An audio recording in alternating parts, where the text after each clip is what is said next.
All right, so we're going to look at 3.4 today. That's not going. Which is irrational numbers, as you can see here. So, what is an irrational number? That's the first thing we're going to look at. We're going to tell you, define what an irrational number is. And then we're going to look at some square root things. I'm going to show you how to simplify square roots. And then I'm going to show you on the calculator. With these calculators we have in class, it pretty much does it for you, which will make it easy to perform operations with square roots. But I'll show you the long way too, especially in case there's some people at home that don't have access to these calculators. And then we're going to talk about rationalizing denominators, which is part of square roots.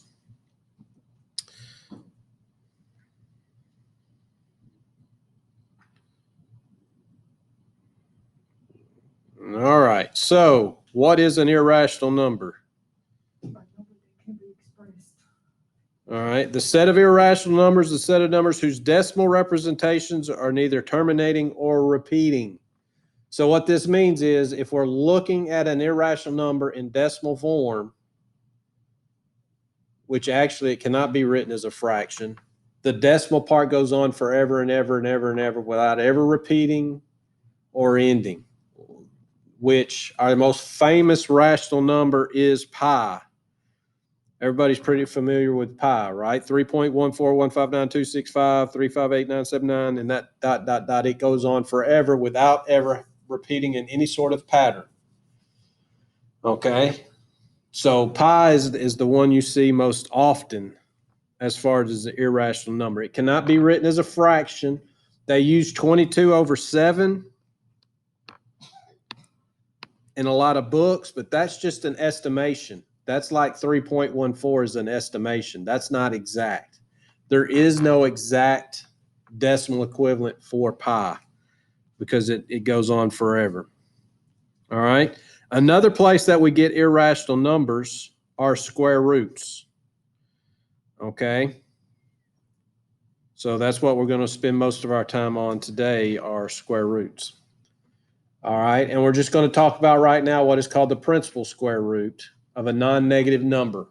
All right. So remember the square root symbol written with that little square root right here.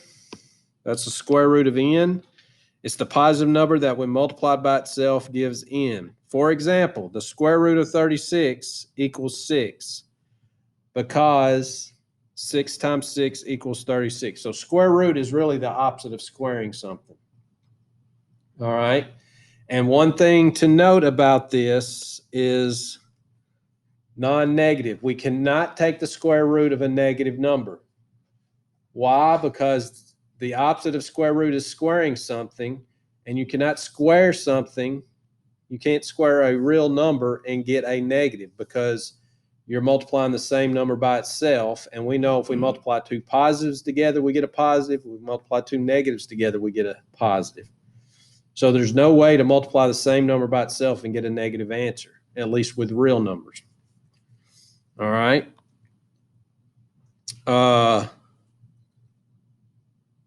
So if it has a perfect square, if it is a perfect square root, which there are certain numbers that are perfect square roots, and I'll list several of them. If we took 1 squared, that would equal 1, which means the square root of 1 equals 1, right? If I took 2 squared, that equals 4, which means the square root of 4 equals 2. And then I'm going to just start skipping. Our next perfect square is square root of 9, which is 3. 4 times 4 is 16, so the square root of 16. 5 times 5 is 25, so there's a 25 is a perfect square. 6 times 6 is 36. 6 is a perfect square, and I could keep going on forever. Okay? But if we take the square root of a perfect square, that's hard to see, that's 36, then it's not irrational because it simplifies to a whole, regular whole number. All right. But the square root of any other number that is not a perfect square is, I don't know how that line got on there, is irrational. All right. The square root of 13. There's no number multiplied by itself will give us 13. So all we can do is we can estimate what the square root of 13 is, which in my calculator, if I type in square root of 13, all right, it's about, and that's what these two squiggly lines mean, it's about 3.606.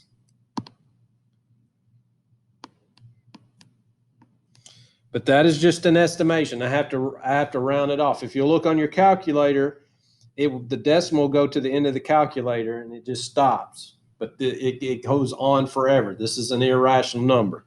Same thing with the square root of 21. Square root of 21 is not a perfect square. There's nothing times itself that will give you 21. So that is about 4.583. All right. And once again, the equal sign with the squiggly lines means about. That means I'm rounding off. Same thing. Square root of 41. 41 is not a perfect square. So the best I can do is round that off. It is about 6.403.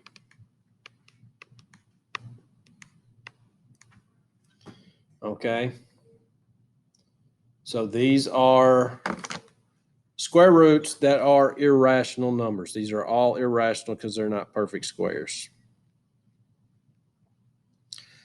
All right. Now, one of the rules for square roots,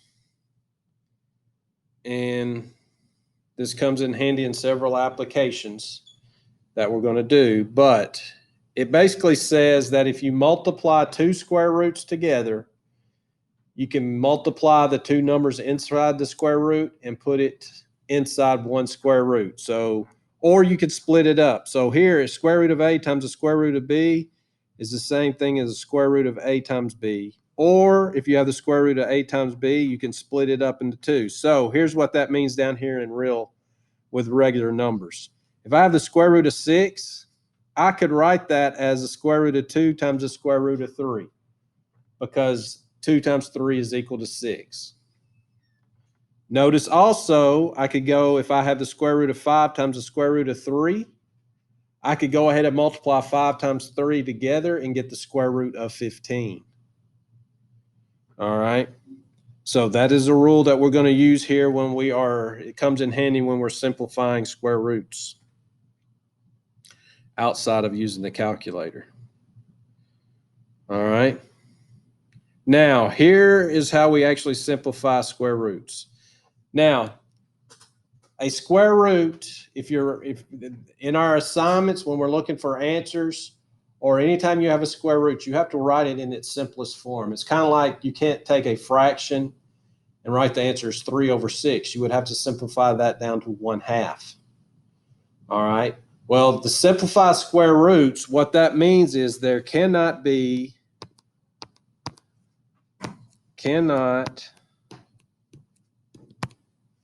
have any perfect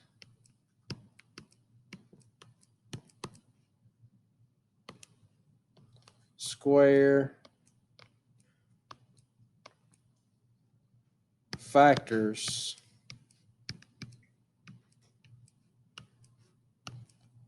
of the number inside the square root. All right.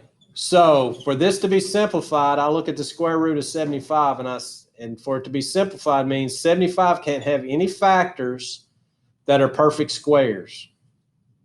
Well, what are factors? Factors are two numbers that multiply to 75, or numbers that multiply to 75. 1 and 75. 5 times what? 15. 25 times 3.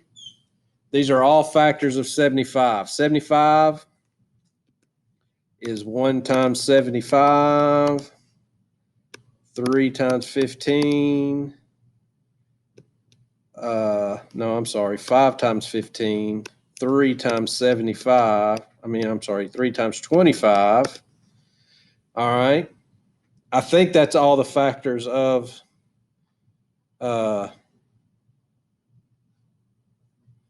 75. And notice right here, 25 is a perfect square factor.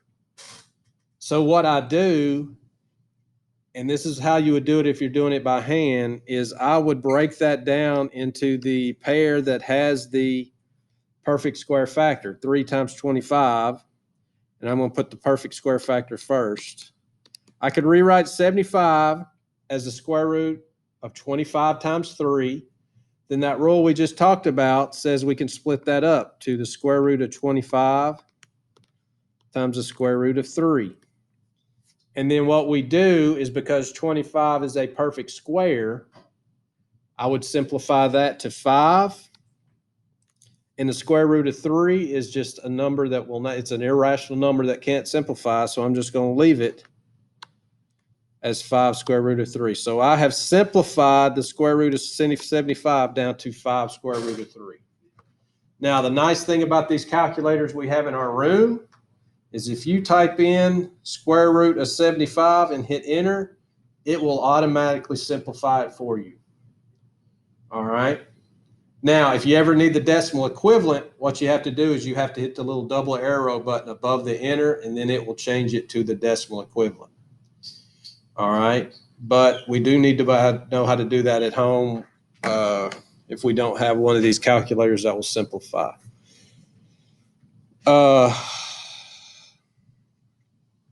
So here, 500, what I want to do is I want to find the largest perfect square that'll divide into 500.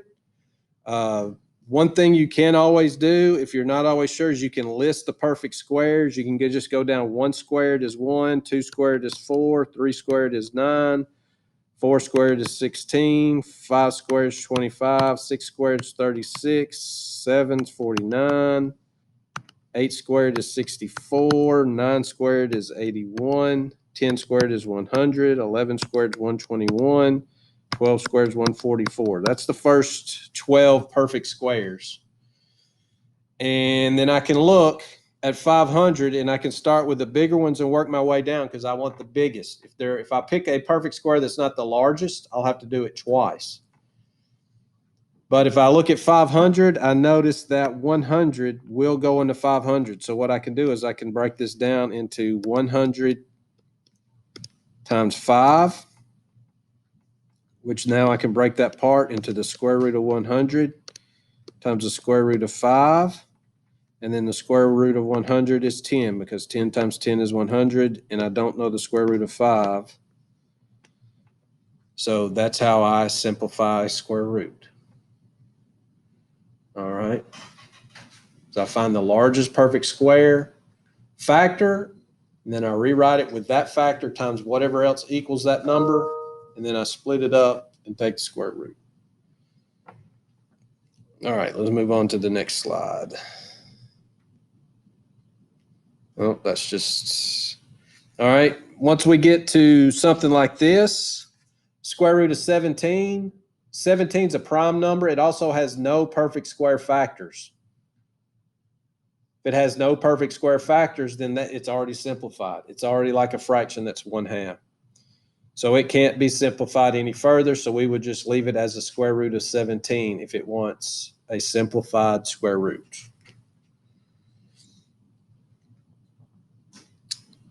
All right. Multiplying square roots. Okay. So now we're just looking at working using different multiplications, divisions, and we're going to look at adding and subtracting also of separate square roots. Okay, just like we have to do with fractions, what we do is we do the multiplication and then we have to get our result and see if it will simplify. Your calculator, as you multiply them out, will automatically give you the simplified answer. So what I mean here is, here's our problem, square root of 2 times the square root of 5. Well, simplify means combine it to 1 square root if possible.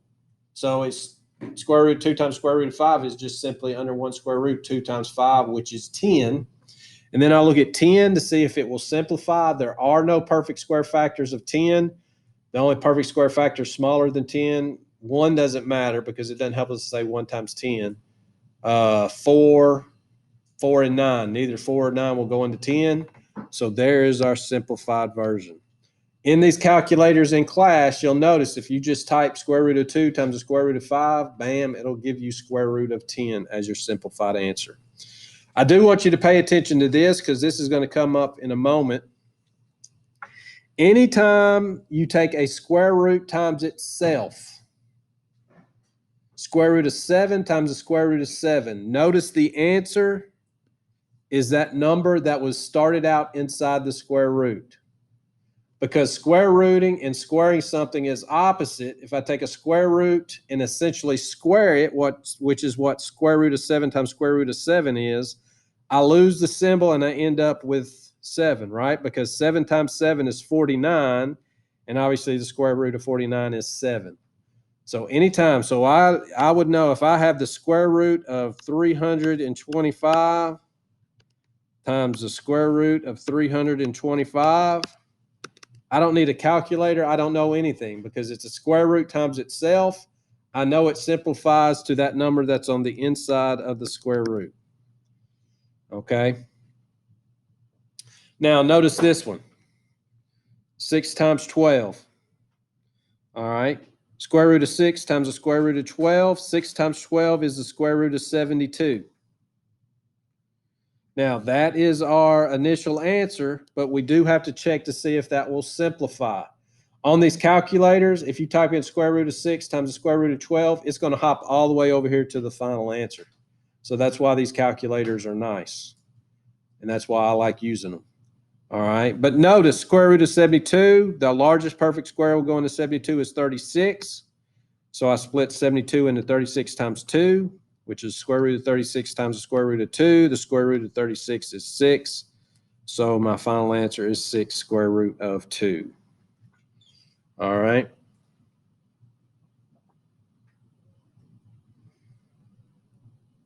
Dividing square roots is very similar in that if you divide two separate square roots, you can combine those two square roots into one square root with a fraction inside of it. Remember, a fraction is the same thing as division.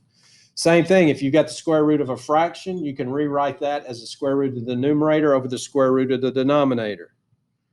Okay, so if I have the square root of 3 over the square root of 5, I could write that as the square root of 3/5.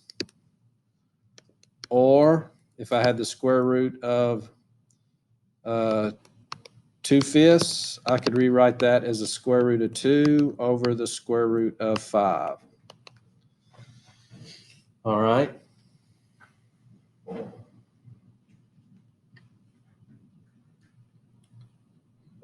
So if we want to divide the square root of 75 divided by the square root of 3 by hand, once again, on our calculators, I could just type that in. It's going to give me the correct answer. Notice I could rewrite that as the square root of 75 over 3.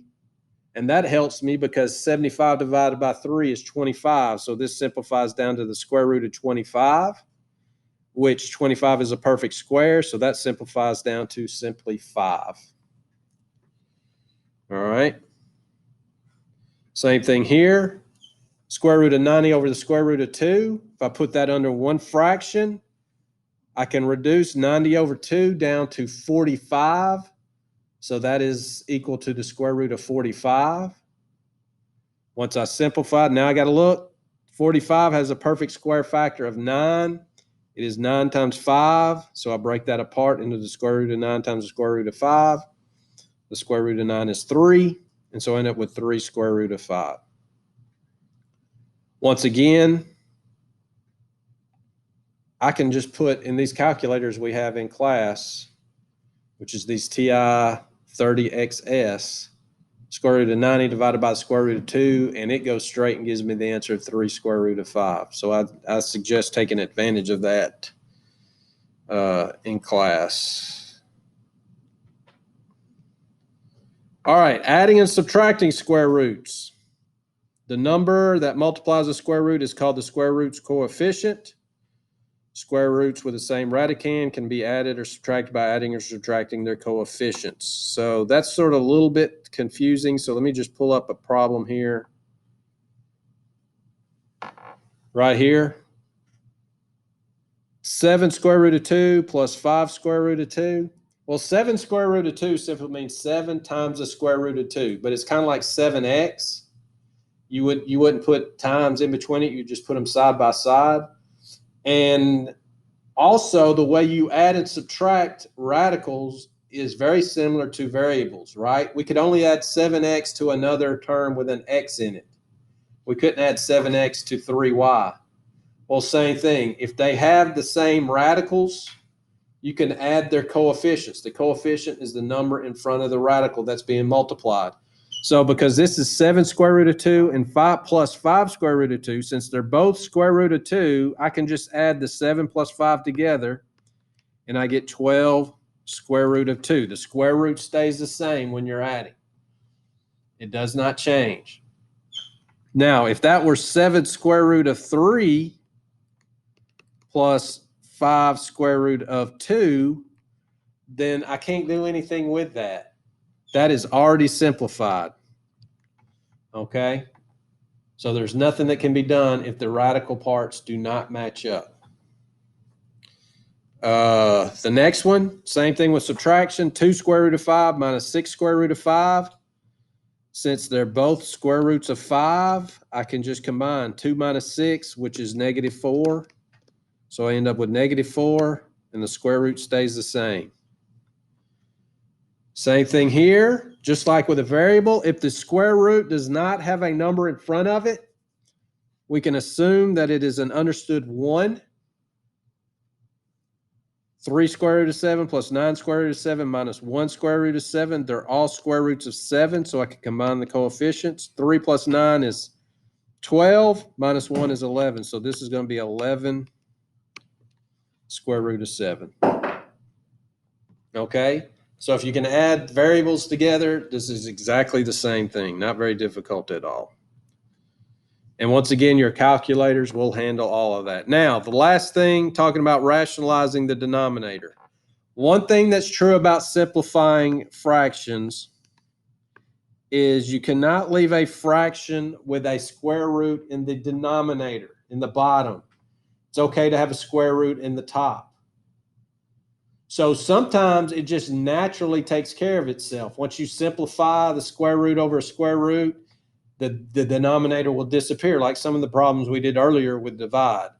But if we end up with something like this, 2 over the square root of 5, number one, I can't write that. I cannot write that as the square root of 2 over 5 because the 2 is not inside of a square root. So I cannot write that. These two are not equal. All right. So how do I get rid of the square root in the denominator? Well, once again, these lovely calculators, I could type 2 over the square root of 5, hit enter, and it's gonna fix it for me. It's gonna tell me exactly what it is. But what happens if we don't have that is we call what is called rationalizing the denominator. And that means you take the denominator, the square root part of the denominator, and you multiply it by both the numerator and denominator. Now, two rules come into play here. One is whenever we multiply something by 1, it doesn't change the value. 5 times 1 is 5. 10 times 1 is 10. 100 times 1 is 100. Well, also, anytime we have a fraction with the same numerator and denominator, it simplifies to 1. So essentially what I've done here is taken 2 over the square root of 5 and I've multiplied it by 1 because that's what the square root of 5 over the square root of 5 simplifies to. Now, the reason I do that is because of that rule we talked about earlier. Anytime you multiply a square root times itself, its answer is that number that was inside the square root. So notice what happens when I multiply this, right? When you multiply fractions, you multiply numerators and denominators. Square root of 5 times the square root of 5 is equal to 5. because it's the same thing times itself with square roots. And then in the top, 2 times the square root of 5, I would just write that as 2 square root of 5.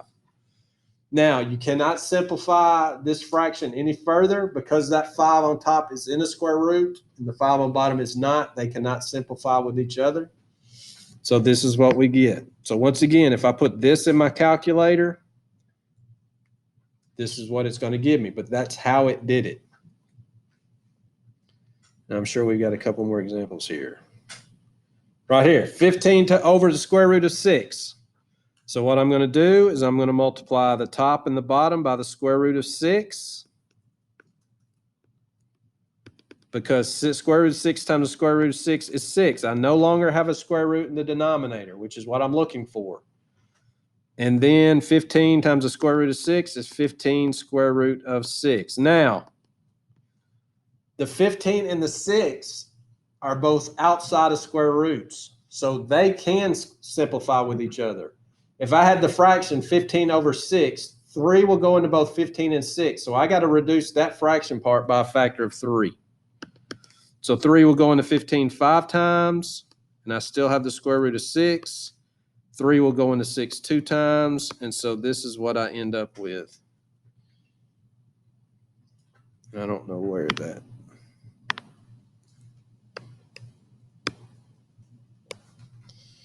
All right, now square root of 3 fifths.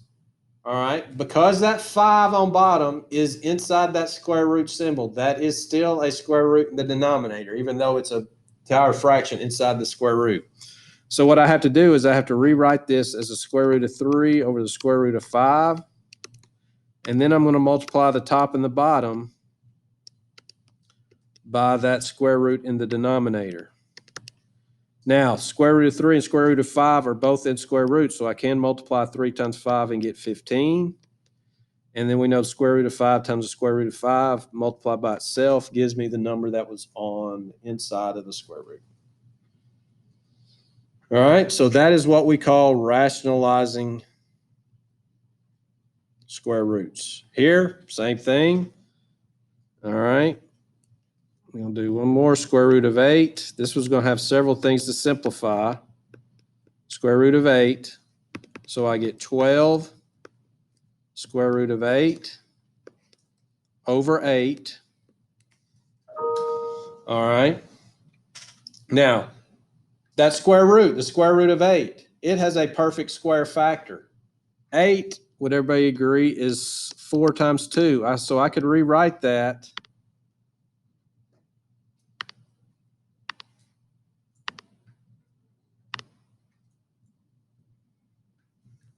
as the square root of 4 times the square root of 2, which would give me 12 times 2 square root of 2 over 8. Now notice what I have to do. 12 times 2, since they're both outside of the square root up here, we'll multiply together. So this will be 24 square root of 2 over 8. And then now 24 over 8 are both out of the square root. That will simplify. 28 goes into 24 3 times, so this ends up being 3 square root of 2. So this is why you should love these calculators, is with the calculator, I could just type in 12 over square root of 8, and it's going to go whoosh, all the way to there. All right. Otherwise, we got to go through all these steps to get to our solution. And that'll be it. I'll activate 3.4.